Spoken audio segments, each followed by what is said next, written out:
मैं वकार अहमद खान, प्रदेश अध्यक्ष welfare party of India Rajasthan. इस प्रेस कॉन्फ्रेंस के माध्यम से जो बात मैं कहना चाहता हूँ ये है कि इस देश को आज़ाद करवाने में और इस देश के संविधान को बनाने में बाबा साहब अम्बेडकर और उनकी टीम ने जो इस देश को तरक्की उन्नति देने के लिए और एक विश्व गुरु बनाने के लिए जो कोशिशें की थी, जाहिर है कि उसमें अब जो मौजूदा केंद्रीय सरकार है उसकी जितनी गतिविधियां हैं वो हमें ऐसी नजर आती हैं कि देश के अंदर फूट डालो राज करो वाली चीजें हैं। अब उसी के तहत हम ये चाहते हैं कि जो हमारा कॉन्स्टिट्यूशन है, संविधान है, उसके तहत ही देश चलना चाहिए।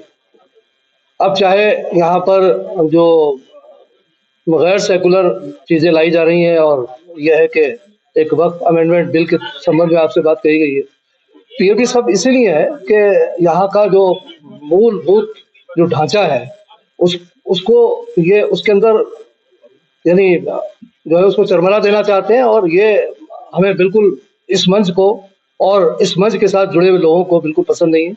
और हम ये चाहते हैं कि देश के अंदर जो गंगा जमनी हमारी तहजीब है वो आगे बढ़े और प्यार और मोहब्बत और सौहार्द का वातावरण रहे। उसी के लिए हमने ये अपील जारी की है कि होली के समय पर जो जुमा रमजान का आ रहा है उस पर हमने अपील जारी की है कि लोग अपने घरों के करीब में जो मस्जिदें वहीं नमाज पढ़ें और आपस में प्यार और मोहब्बत का। होली और रमजान आज पहली बार नहीं आ रहे हैं, हमेशा से आते रहे हैं। तो इन त्योहारों के जरिए भी देश की जो दूसरी सबसे बड़ी आबादी मुसलमान है उनको टारगेट किया जा रहा है। आज देश के मुसलमानों के सामने जो सबसे बड़ा जो हमला है देश आजाद होने के बाद वो वक्फ संशोधन विधेयक है। ये वक्फ संशोधन विधेयक देश आजाद होने के बाद का देश पे सबसे बड़ा हमला है। अगर ये बिल कानून में बदल जाता है तो इसके जो प्रोविजन है वो इतने खतरनाक है कि मुसलमानों की न मस्जिद सुरक्षित है, न मदरसे सुरक्षित है, न कब्रिस्तान सुरक्षित है, न दरगाह सुरक्षित है। आप सोचिए कि इस बिल में ये प्रोविजन है कि अगर आप किसी मस्जिद को 300 साल से बाहैसियत मस्जिद इस्तेमाल कर रहे हैं, यानी यूजर बाय वक्त, तो वो मस्जिद है। लेकिन अगर ये कानून बन जाता है तो आपको 300 साल पुरानी मस्जिद के भी बाकायदा डॉक्यूमेंट निकाल के दोबारा रजिस्ट्रेशन करना पड़ेगा। अब जरा कल्पना कीजिए कि कोई मस्जिद अकबर के जमाने में या अकबर से पहले बनी है और मुसलमान 500 साल से 600 साल से उसको मस्जिद की तरह इस्तेमाल कर रहा है और 500 साल पहले के आप उससे डॉक्यूमेंट मांगेंगे तो वो कहां से कहीं कब्रों में से निकाल के लाएगा। तो ये एक बहुत बड़ा हमला है इस एक बिल में। दूसरा, इस बिल में जो सबसे बड़ा हमला है वो ये है कि जेपीसी ने मुसलमानों ने तकरीबन देश के 10 करोड़ मुसलमानों ने जो है वो जेपीसी को मेल किया कि भाई ये बिल हमको स्वीकार नहीं है। देश की तमाम तर जितनी भी मुस्लिम ऑर्गेनाइजेशन है उन्होंने अपना रिप्रेजेंटेशन जो है वो जेपीसी को दिया। जेपीसी ने वो सारे खारिज कर दिए, लेकिन जो 44 संशोधन थे उनके सत्ता पक्ष के वो स्वीकार कर लिया। उसमें जो सबसे बड़ा हमला है वो ये है कि वक्फ बोर्ड में कम से कम 2 गैर मुस्लिम मेंबर होंगे, यानी कम से कम 2 होंगे तो अधिक से अधिक कितने भी हो सकते हैं। यानी वक्फ बोर्ड का चेयरमैन आने वाले कल में अगर ये कानून बन जाता है तो कोई पंडित जी वक्फ बोर्ड के चेयरमैन होंगे। तो आप जरा सोचिए कि ये जो जायदाद हमारे बाप दादाओं की जायदाद है, वक्फ जायदाद 1 इंच बराबर भी जायदाद जो है वो सरकार ने नहीं दी है। कोई जायदादें राजा महाराजाओं ने दी होगी, बाकी ज्यादातर जायदादें हमारे बुजुर्गों ने अपने पैसे से वो जायदादें खड़ी की है। तो जो जायदादें हमारे बुजुर्गों की दी हुई जायदादें हैं उनमें किसी भी गैर मुस्लिम मेंबर को हम कैसे स्वीकार कर सकते हैं? क्या किसी गुरुद्वारा प्रबंधन कमेटी में किसी सरदार को शामिल किया जा सकता है? क्या वैष्णव देवी के मंदिर के ट्रस्ट में किसी मुसलमान को शामिल किया जा सकता है? या किसी बालाजी के मंदिर के ट्रस्ट में किसी मुसलमान को किया जा सकता है? जब उनमें किसी मुसलमान को नहीं किया जा सकता है तो जो जायदादें हमारे बाप दादाओं ने वक्त खड़ी की है उनमें कैसे किसी मुसलमान मेंबर को स्वीकार किया जा सकता है? हिंदू मेंबर को कैसे स्वीकार किया जा सकता है? तो सरकार दरअसल इस बिल के माध्यम से हमारी जायदादों को छीनना चाहती है। ये देश के 20 करोड़ मुसलमानों पर सबसे बड़ा हमला है जिसे किसी भी सूरत में मुसलमान स्वीकार नहीं करेगा। और इस लड़ाई में न केवल मुसलमान लड़ रहा है, आप मंच पे देख रहे हैं कि देश के जितनी भी धर्मनिरपेक्ष विचारधारा, देश के संविधान और देश के लोकतंत्र में यकीन रखने वाले लोग इस लड़ाई में हमारे साथ खड़े हैं। Thank you. और जमीयत उलमा ए हिंद राजस्थान का प्रदेश अध्यक्ष हूँ, उपाध्यक्ष हूँ। बहुत सारी बातें हमारे पूर्व वक्ताओं ने बता दी हैं। मैं मुख्तसरन 2-3 बातें कहना चाहूँगा। पहली बात तो ये है कि वक्फ अमेंडमेंट बिल जो सरकार लाना चाह रही है और सरकार की नीयत ये है कि ये वक्फ की जायदादें जो गरीब मुसलमानों के और मुसलमानों की एजुकेशन और डेवलपमेंट के लिए काम आती हैं, वो सरकार को गवारा नहीं है और सरकार ये चाहती है कि इनको अपने कब्जे में ले ले। उसके लिए मुख्तलिफ कानून बनाए गए हैं। उसमें सबसे खतरनाक कानून जो है वक्फ बाई यूजर है, जिसके बारे में बताया गया। और इसमें एक दो चीजें और भी हैं जो अहम हैं। अब तक ये होता था कि गैर मुस्लिम भी जो है कोई जायदाद वक्फ कर सकता था। मिसाल के तौर पे भरतपुर की जामा मस्जिद जो है वो वहाँ के महाराजा ने किसी जमाने में बनाई थी। लेकिन अब जो नया संशोधन किया जा रहा है वो ये कि कम से कम जो भी कोई वक्फ की प्रॉपर्टी दान करेगा वो कम से कम 5 साल प्रैक्टिसिंग मुस्लिम हो। सपोज कर लीजिए कल अगर हमारे घुमरिया साहब इस्लाम धर्म स्वीकार कर लेते हैं और वो अपनी कोई प्रॉपर्टी जो है दान करना चाहते हैं तो वो नहीं कर सकते। 5 साल बाद ये अगर जिंदा रहे तो करेंगे, नहीं तो नहीं करेंगे। तो इस किस्म की रुकावटें बहुत सारी खड़ी की गई हैं और दूसरे भी बहुत सारी चीजें जिसके ऊपर रोशनी डाल दी गई है। और उसके सिलसिले में 17 नवंबर को 17 क्या नाम है मार्च को पार्लियामेंट के ऊपर जो है all India Muslim personal law board और उसकी और दूसरी जो है ऐसी तंजीमें जो इस मुल्क के सेकुलर ढांचे के अंदर यकीन रखती हैं वो बड़ा प्रदर्शन करने जा रही हैं पार्लियामेंट के ऊपर। और अगर सरकार फिर भी बिल ले आती है तो आगे जो है कंट्री वाइड जो है एक सशक्त मूवमेंट जो है all India Muslim personal law board चलाएगा। दूसरी चीज ये है कि जुमा और होली उस मौके पर आ रही है तो हमारी विशेष तौर से मुसलमानों से मैं अपील करूंगा कि वो अपनी नमाजें ज्यादातर कोशिश ये करें, जैसा कि जामा मस्जिद में हर जुमे को जो है नमाज होती है रमजान में 4-5 जुम्मों को और बड़ी तादाद में वहाँ जमा होते हैं।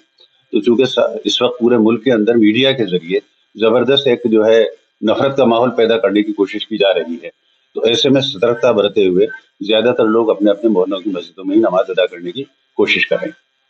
तीसरी चीज जो ईडी का मसला है, अभी हाल ही में ईडी ने जो है social democratic party of India के नेशनल प्रेसिडेंट को गिरफ्तार किया है और उसके ऑफिसेस के ऊपर छापेमारी की गई है।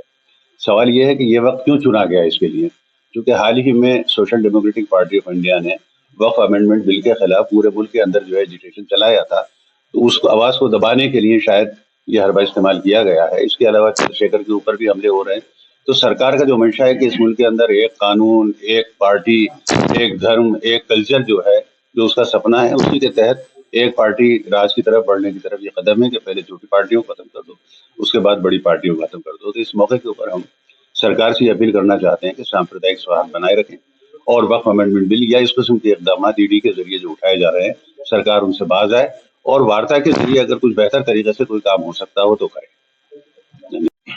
नमस्कार दोस्तों, मेरा नाम केसी घुमरिया है। मैं retired principal director general CBDT और अभी प्रदेश अध्यक्ष हूँ अखिल भारतीय आदिवासी विकास परिषद और जनमोर्चा राजस्थान का। दोस्तों, आप सभी जानते हैं कि हमारा जो है तहजीब रही है वो भाईचारे की है। करुणा, भाईचारा, प्रेम भाव और आपसी मेल मिलाप हमारी पहचान है, जो दूसरे लोगों से, देशों से हमको अलग बनाती है। तो अभी जो होली का त्योहार है और फिर रमजान चल रहा है, इसमें हमको उसको और मजबूत बनाना है, आपसी भाईचारे का संदेश देना है, उससे हम सबको फायदा होगा। और प्रशासन से भी अपील करते हैं कि वो भी निष्पक्ष रूप से और सुदृढ़ता दिखाते हुए, तत्परता दिखाते हुए इस तरह का कोई प्रयास करे तो उसको कंट्रोल करने का प्रयास करेंगे। रही बात ईडी की, तो मैं एक सरकारी अफसर रहा हूँ और मुझे अच्छे से एक्सपीरियंस है कि किस तरह से यहाँ काम होता है। तो मैं ये कहने में कोई संकोच नहीं है कि जो है व्यवस्था जो है, सिस्टम जो है देश को चलाता है, नहीं कि पार्टियां आती हैं और जाती हैं, लेकिन सिस्टम जो है उसके कारण सारा व्यवस्था चलती है। लेकिन दुर्भाग्यपूर्ण बात यह है कि कुछ समय से सिस्टम को बहुत बुरी तरह से डिस्टर्ब किया गया है और बड़े पदों पर सही और कर्मठ अधिकारियों को न बैठा करके और चापलूस और यशमैन हाथ खड़े करने वाले अधिकारियों को रखा जा रहा है। और उसका नतीजा ये होता है कि इसको छोड़ना और इसको पकड़ना है, इसको मारना है और इसको ऊपर बढ़ाना है। ये जो तरीका है वो लोगों को नहीं भाता है, चुभता है। तो जो है आप सब देखते हैं कि चाहे वो इनकम टैक्स हो, चाहे ईडी हो, चाहे जीएसटी हो, चाहे डीआरआई हो, जो भी सरकारी डिपार्टमेंट हैं, उनका जो ज्यादातर हमला वो है या कार्रवाई जो है वो विपक्षी दलों के लोगों पर या जो भी मुंह खोलता है, जो भी सच्चाई से बोलता है, सरकार के खिलाफ बोलता है, नीति का आलोचना करता है, उसके वहां तुरंत लोग पहुंच जाते हैं। तो फिर ये डेमोक्रेसी पे और संविधान पे एक तरह से हमला है सीधा।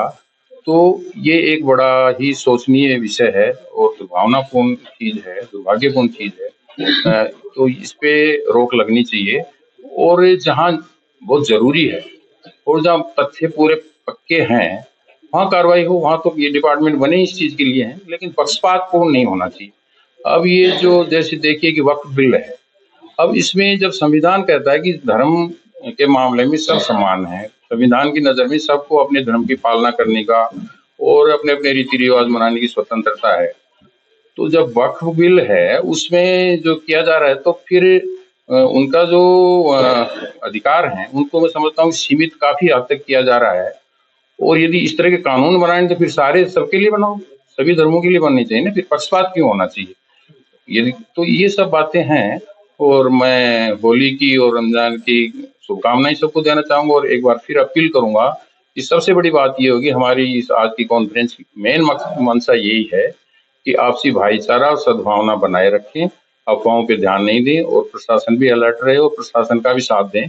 और इसका अध्यक्ष हूँ और मुझसे पहले हमारे सभी साथियों ने आपको डिटेल में बातें बताई है। मुझे आज सिर्फ इतनी बात बतानी है कि ये होली और जुमा एक दिन आने की वजह से जो खास तौर से जामा मस्जिद में, जहाँ जौहरी बाजार में हर जुमे की नमाज में सड़कों पर आबादी ज़्यादा लोगों के आ जाने की वजह से सड़कों पे नमाज हो रही है। तो मैं अपने तमाम साथियों से ये दरख्वास्त करना चाहता हूँ, तमाम मुस्लिम भाइयों से ये दरख्वास्त करना चाहता हूँ कि वो अपने मोहल्ले की मस्जिद में ख़ास तौर से 14 तारीख को जो जुमा आ रहा है, इस जुमे में अपने अपने मोहल्ले की मस्जिदों में नमाज अदा करें और कोशिश ये करें कि हमें सड़क पर नमाज न पढ़नी पड़े। फिर इसके बाद जो जुमे आएंगे उसमें कोई दिक्कत नहीं है, लेकिन इस जुमे के लिए ख़ास तौर से हमारी ये अपील है कि वो अपने अपने मोहल्ले की मस्जिदों में नमाज अदा करें। प्रेस कॉन्फ्रेंस रखी है, इसमें एक बिंदु ये भी है कि 14 तारीख को धुलंडी भी है और उसी दिन शुक्रवार का दिन है, तो नमाज भी है, रमजान चल रहे हैं। तो कई बार क्या है कि जो असामाजिक तत्व है या कहीं ना कहीं पर इस देश की प्रदेश की शांति और व्यवस्था के जो दुश्मन है, वो दो समुदायों के बीच में वैमनस्य पैदा करके और देश का माहौल है वो खराब कर सकते हैं। इसलिए हम प्रदेश की जनता से और जयपुर शहर की जनता से ये अपील करना चाहते हैं विशेष रूप से कि किसी के भी बहकावे में आकर और अपनी जो गंगा जमुनी तहजीब है, जो आप साथ साथ प्यार प्रेम से भाईचारे के साथ में रहते आए हैं, उसको किसी भी सूरत में बिगाड़ने का काम न करें। और साथ ही साथ हम पुलिस प्रशासन से भी और सरकार से भी अपील करना चाहते हैं कि प्रदेश के माहौल को, जो सांप्रदायिक सौहार्द का माहौल है, इसको खराब करने वाली ऐसी जो भी ताकतें शक्तियां हैं उनको दृढ़ता पूर्वक जो है रोके और यदि कोई ऐसा प्रयास करते हैं तो निश्चित रूप से जो है उनको कुचला जाए। हमारी ये जो है विशेष मांग है वो सरकार से है। और 14 मार्च के दिन जो है इस प्रकार की संभावनाएं हैं कि कहीं ना कहीं पर यानी कि एक तरह से छोटी छोटी बातों को कोई तूल देकर और आपस में यानी कि एक तरह से कोई सांप्रदाय के तनाव में बदलने का प्रयास कर सकता है। इसलिए हम पहले से प्रशासन को भी आगाह करना चाहते हैं और जनता से जो है ये अपील करना चाहते हैं कि अपनी गंगा जमुनी तहजीब को है उसको है वो बनाए रखें। ये हमारी विशेष रूप से अपील है। मैं डॉक्टर दशरथ हिनूनिया, प्रदेश अध्यक्ष Ambedkar party of India Rajasthan और